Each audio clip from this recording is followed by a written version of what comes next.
kocok jadi gitu. Biar apa? Tahu di sini, tahu di sini. Nggak nampak palanya nanti. Ya Kenapa gini kepala lah, langsung? gini lah. Tai. Jelek, uri. Selamat pagi teman-teman, namo budaya. Oh, budaya. Hari ini saya akan berdamai di sana dengan tema kematian. Ngerikan nih, Pak. Kematian dapat diumpamakan sebagai pelita atau lilin dan sejenisnya. Ada 4 faktor penyebab pelita atau lilin padam. Yang pertama, sumbunya habis. Kedua, minyaknya habis. Yang ketiga, minyak dan sumbunya habis. Dan yang terakhir, faktor lainnya seperti terkena air, tertiup angin, atau jatuh dan akhirnya mati.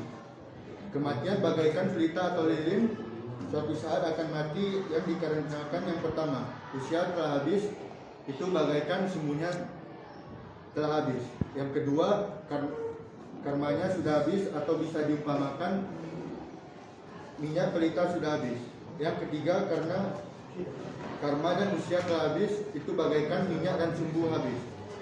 Yang terakhir, karena sesuatu hal yang disebabkan karena kecelakaan, bisa jatuh dari motor, kecelakaan pada saat kerja, dan lain sebagainya.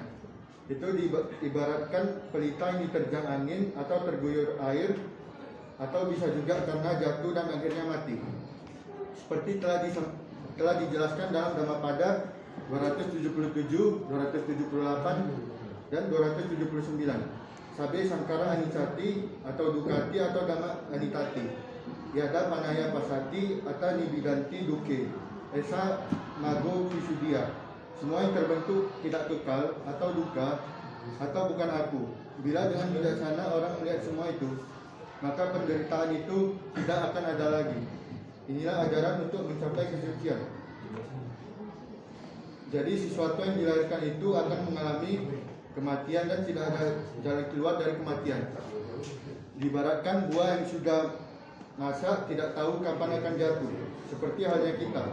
Kita tidak tahu kapan kematian akan datang kepada kita.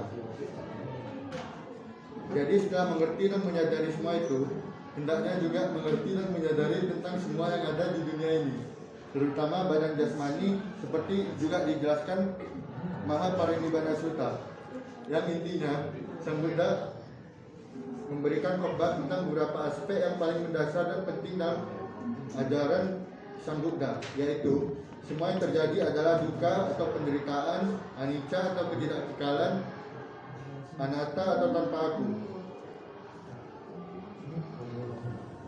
Teman-teman sedama, kita harus menyadari 3 hal ini: duka, anicca, dan anatta. Di mana hidup di dunia ini tidak mungkin lepas dari penderitaan atau duka. Ditinggal orang yang disayangi adalah suatu penderitaan. Atau yang anak-anak muda sekarang diputusin pacar, menderitanya luar biasa.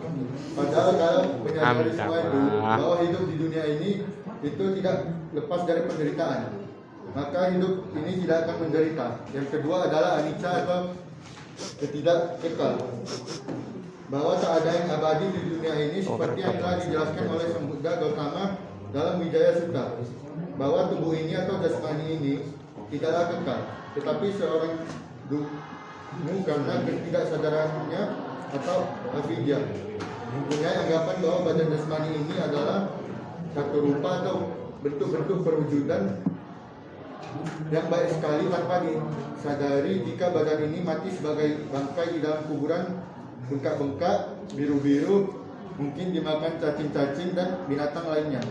Anggota keluarga kita tidak ada yang menginginkannya lagi. Kita harus menyadari bahwa wajah yang cantik ini tidak kekal, wajah yang ganteng ini tidak kekal. Seandainya teman-teman mengerti semua itu, maka kita akan bahagia. Yang ketiga adalah anatta atau tanpa aku. Yang dimaksud tanpa aku adalah tidak ada jiwa yang kekal atau jasmani ini nantinya juga akan lenyap atau akan kita tinggalkan. Jadi tidak ada aku atau hanyalah nama dan rupa tidaklah kekal. Semuanya berubah setiap saat. Apabila nanti kita meninggal, jasmani ini sudah tidak jadi milik kita. Jadi yang dimaksudkan tanpa aku adalah nama dan rupa ini tidak kekalan. Sang Buddha juga pernah bersabda, para biku, walau dengan hadirnya sang Tathagata atau tanpa hadirnya seorang Tathagata, tetaplah berlaku suatu hukum, suatu kesunyataan yang mutlak, bahwa segala sesuatu yang terbentuk adalah tidak kekal, tidak memuaskan, dan tanpa inti. Jadi dengan bijaksana dan menyadari semua itu, maka hidup ini akan bahagia. Sekian Dhamma Desana yang dapat saya sampaikan. Terima kasih.